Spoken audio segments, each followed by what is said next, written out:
So today we're going to teach you how to make cold brewed coffee. Now what is that? Well, a lot of people think when they want to make iced coffee, they brew the coffee and they put it over ice and that's iced coffee, and that's not the case. I figured this out about a year ago. Someone told me the right way how to make cold brewed coffee. You need a couple of things. First, a toddy. Get these from Amazon.com. I got mine at Seattle's Best Coffee. This is the toddy. You got to make sure you've got to have a plug down here to keep all the liquid inside. Usually they'll come with a carafe, a container, a sealed container like this, and go on like this later. So that's what the toddies are for. We're going to get to this in our next step tomorrow. Now, coffee. Very important to have great coffee. I got this from Crop to Cup here in Chicago. I typically start with a pound of ground coffee, but when I was talking to the experts at Crop to Cup, they suggested two different types, maybe blending a little bit. So I've got a Burundi bouquet, a single origin Arabica. It's got a hint of flour and caramel. And then an Ethiopian Harar, excuse me, also single origin Arabica with a hint of ripe blueberry. Now these are whole beans, and the reason I like that is because you get more flavor rather than just buying the pre-ground coffee. You're going to get much more flavor if you grind it yourself. So this is by no means required, but I'd highly recommend it. So I've got the whole beans. I'm going to finish this one off, put it in my coffee grinder here. I only use this for coffee. I don't put any spices in here.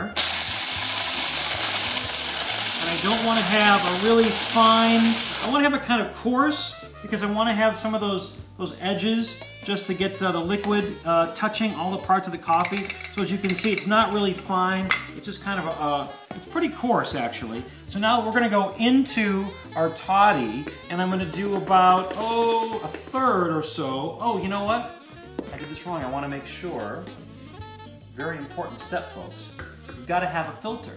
And the filter is what really makes sure you don't get any coffee grounds in your cold brew coffee. So the filter goes in the bottom of our toddy, like so. Now we add the coffee grounds, there we go. And I'm gonna add some water. Now rather than just tap water, I'm gonna use some nice filtered water, because anybody in the coffee business will tell you the water is one of the most important things. You've got to have really, really good quality water. So I always use filtered water if I can, or distilled water. And I'm going to just wet those beans. I'm going to wet the grounds. I'm wetting the grounds. You can see in here, I'm wetting the grounds so everything gets covered, because I want to make sure the water is touching everything. I want to get all that coffee essence absorbed with the water. And I'm gonna, this is about, I think it's about 40 ounces or so. And I'm gonna just use a spatula here to get everything nice and wet. This is gonna end up sitting here for at least 12 hours. This is why I'm doing it at nighttime before I go to bed. It'll sit at least 12 hours, it might be even 18 hours. I like about a 12 to 15 hour steeping. And this will just stand on my kitchen counter. Don't need to cover it, don't need to put it in the refrigerator. Just leave it here. You can see what it looks like. This is why I want you to see what it looks like. It kind of looks like brownie mix. Soft, wet, really moist coffee grounds, and it's going to just sit like that for 15 hours or so overnight. Well, good morning. It's been about 12 hours and my coffee's been steeping on my countertop, and you can see the grounds have just completely absorbed a lot of this water. The water is just completely infused with those great coffee grounds. So now I take this carafe that came with the toddy, and I'm going to put my toddy on top. Of course, I have to take the plug out first, and then I'm going to put it right on top. And my coffee concentrate is going to drain into here. It'll take a couple of minutes. So after about 15-20 minutes, you will have a beautiful container of coffee concentrate. This can go in the refrigerator now for about 2-3 weeks. It'll be just fine. Now, to make an iced coffee, here's what I do. By the way, you can also use this to make ice cream, an ice cream maker.